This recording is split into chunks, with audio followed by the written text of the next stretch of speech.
तो चलिए सीधे रुक करेंगे न्यूज रूम का। हमारे साथ आउटपुट हेड जुड़ गए हैं।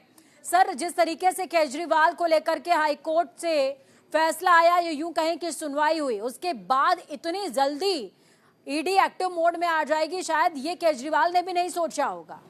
नहीं, देखिए, दिन से जिस तरह से ईडी ने अपना पक्ष रखा था हाईकोर्ट में, उससे लगने लगा था कि अब केजरीवाल की गिरफ्तारी जो है ज्यादा समय नहीं लगेगा उसमें। आज ईडी की टीम पहुंची। हालांकि ईडी की टीम ने हाईकोर्ट में कहा था कि वो अरविंद केजरीवाल से सिर्फ पूछताछ करना चाहती है और उन्हें अभी गिरफ्तार करने का ऐसा कोई भी उसका इरादा नहीं है। लेकिन जिस तरह से बाकी सोर्सेस से जो खबर आ रही थी और जिस तरह से हाईकोर्ट ने ईडी से जो दस्तावेज मंगाए थे, इस मामले से रिलेटेड जितने भी डॉक्यूमेंट्स थे, उसको हाईकोर्ट ने मंगाया था और उनको देखने के बाद ही हाईकोर्ट ने कहा था कि उनकी गिरफ्तारी पर रोक नहीं लगा सकते हैं। जब हाईकोर्ट ने मना कर दिया था गिरफ्तारी पर रोक लगाने से, तो ईडी की टीम और एक्टिव हो गई है और वो अब अरविंद केजरीवाल के यहाँ पहुंच गई है, उनसे पूछताछ करेगी। हो सकता है इस पूछताछ में घंटों लगे, कई घंटे तक उनसे पूछताछ हो सकती है। अगर अब ये देखना है कि केजरीवाल घर पे मौजूद हैं या नहीं।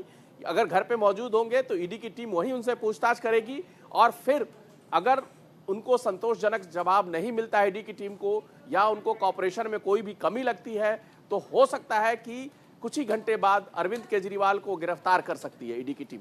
बिल्कुल। देखिए सर, रामानंद सागर की जो रामायण थी उसमें कहा गया था कि यही रात अंतिम, यही रात बारी। तो आम आदमी पार्टी और केजरीवाल के लिए वाकई में आज की रात बहुत मुश्किल है।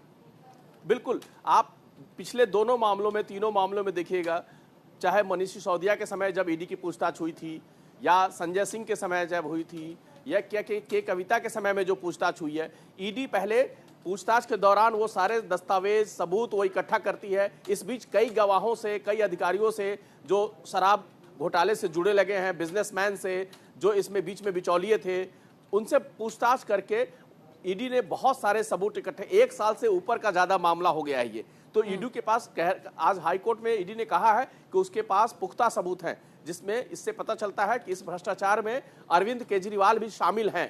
इसी की जांच करने के लिए, इसी सिलसिले में पूछताछ करने के लिए ईडी की टीम जो है लगातार अरविंद केजरीवाल को समन भेज रही थी। 9वां समन पर भी वो उपस्थित, 9 समन जारी होने के बाद भी वो उपस्थित नहीं हुए थे और वो हाईकोर्ट पहुंच गए थे अपनी गिरफ्तारी को, क्योंकि अरविंद केजरीवाल को लग रहा था कि अब ईडी उन्हें गिरफ्तार कर लेगी, इसलिए वो हाईकोर्ट गए थे। और आज मामले की करीब घंटों सुनवाई हुई, सुबह में भी हुई और फिर दोपहर बाद फिर घंटे की सुनवाई। ईडी ने इस मामले से जुड़ी सारे फाइलों को देखा। सर, आपको यहाँ पर कुछ सेकंड्स के लिए रोकना चाहूंगी, इस बीच बड़ी अपडेट दे रहे हैं। ये अपडेट लगातार आती जा रही है। सर्च वारंट लेकर के टीम पहुंची हुई है। बड़ी अपडेट आपको बता रहे हैं, 10वां समन देने पहुंची है ईडी की टीम। सर्च वारंट है उनके पास और इस बीच अरविंद केजरीवाल के आवास के बाहर सुरक्षा बढ़ा दी गई है। बड़ी अपडेट और हलचल की वो तमाम तस्वीरें भी आपको दिखा रहे हैं। सर, इसके क्या कुछ मायने समझे जाएं? देखिए, 10वां समन जारी हुआ है और 10वें समन के साथ साथ सर्च वारंट भी लेकर के इस बार ईडी की टीम आई है। सर्च वारंट लेकर ईडी की टीम इसलिए गई है क्योंकि उसको शक है कि अरविंद केजरीवाल वहां ना मिले, अरविंद केजरीवाल अपने दफ्तर में या अपने घर में ना हो। ईडी की टीम उनके दफ्तर भी जा सकती है, मुख्यमंत्री आवास पे तो गई ही है, कार्यालय में भी जा सकती है, या उनसे जुड़े कोई पार्टी ऑफिस है वहां भी जा सकती है। इसलिए उन सब जगहों पे वो अपनी टीम भेज रही है और सर्च वारंट है कि उस परिसर की वो तलाशी ले सके कि अरविंद केजरीवाल किसी कमरे में तो नहीं बैठे हैं, कहीं छुप कर तो नहीं बैठे हैं। और इसकी जांच करने के बाद उनको समन जारी करेगी या पूछताछ भी करेगी, मौके पे पूछताछ भी कर सकती है।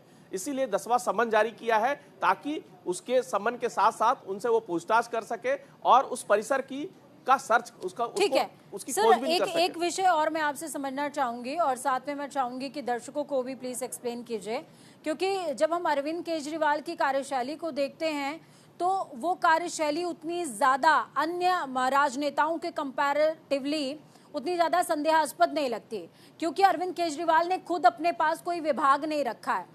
और ये अपने पास कोई विभाग ना रखना, ये अरविंद केजरीवाल के लिए किसी भी पूछताछ में, जांच में कितना बड़ा अपर हैंड है?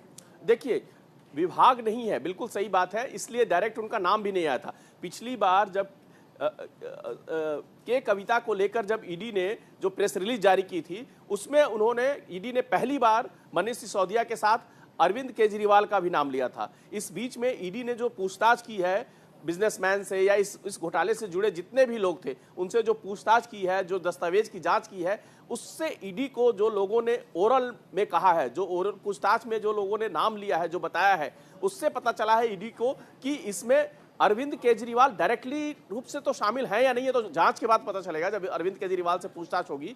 लेकिन चूंकि आप पार्टी के इसमें बड़े बड़े नेता शामिल हैं, आप पार्टी के मंत्री शामिल, मनीष सिसोदिया हैं, संजय सिंह एक बड़े नेता हैं, वो शामिल हैं, सांसद हैं वो, तो जब इन जैसे बड़े नेता शामिल हैं और इसीलिए ईडी को शक है कि ये जो है अरविंद केजरीवाल से बिना डिस्कस किए हुए या मुख्यमंत्री से बिना चर्चा किए हुए इस तरह की पॉलिसी नहीं बनी होगी।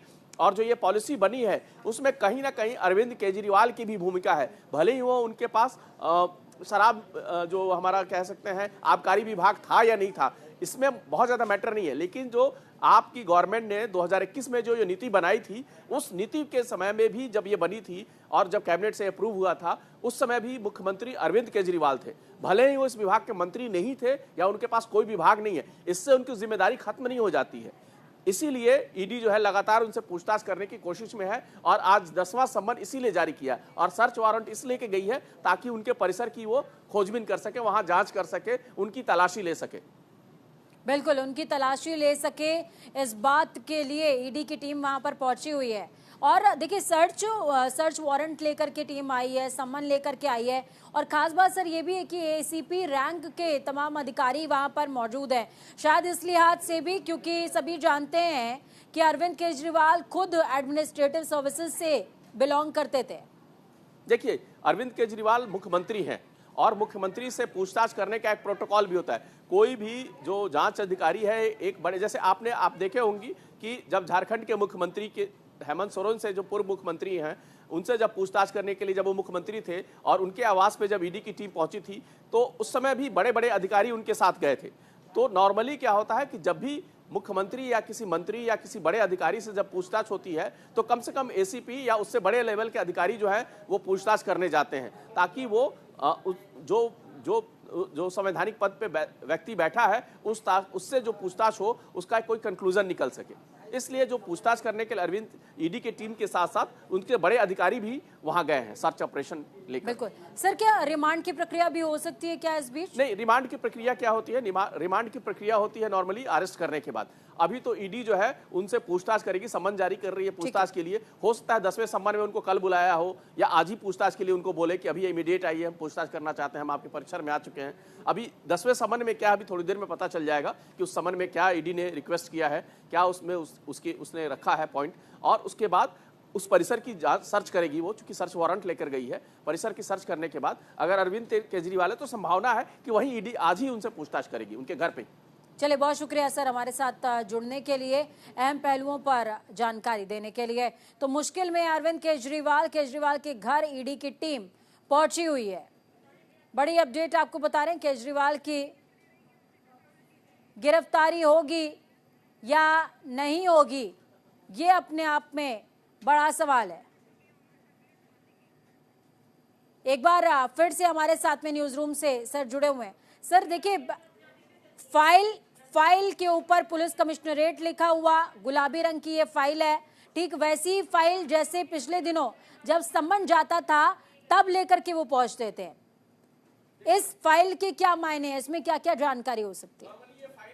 इस फाइल में समन है, जो समन जो है नॉर्मली पिछली बार आपने देखा होगा दूसरे मामलों में, इस मामले में नहीं। नॉर्मली क्या होता था कि जब पुलिस की टीम कोई, जैसे आपको याद होगा कुछ दिन पहले अरविंद केजरीवाल ने आरोप लगाया था कि उनके सांसदों को खरीद फरोख्त करने की कोशिश की जा रही है। उस मामले में भी उनको नोटिस देने गई थी दिल्ली पुलिस की टीम। तो दिल्ली पुलिस की टीम से वो नोटिस लेने के लिए अरविंद केजरीवाल खुद नहीं आए थे। उन्होंने, और वो जबकि दिल्ली पुलिस की टीम चाह रही थी कि इन पर्सन मिलकर अरविंद केजरीवाल को नोटिस दें। बाद में वो नोटिस जो है उनको उस ऑफिस को देना पड़ा था। इसलिए इस बार जो है ईडी की जो टीम गई है, इस तरह की कोई दुविधा ना हो, इस तरह की कोई असुविधा ना हो, इसलिए खुद बड़े अधिकारी गए हैं और उनकी कोशिश यही होगी कि वो अरविंद केजरीवाल से मिलकर उनको ये समन दें। और इसीलिए जो ये जो पिंक कलर की फाइल जिसकी आप चर्चा कर रही हैं, अमूमन इस फाइल में समन है, जो 10वां समन हम कह रहे हैं उसी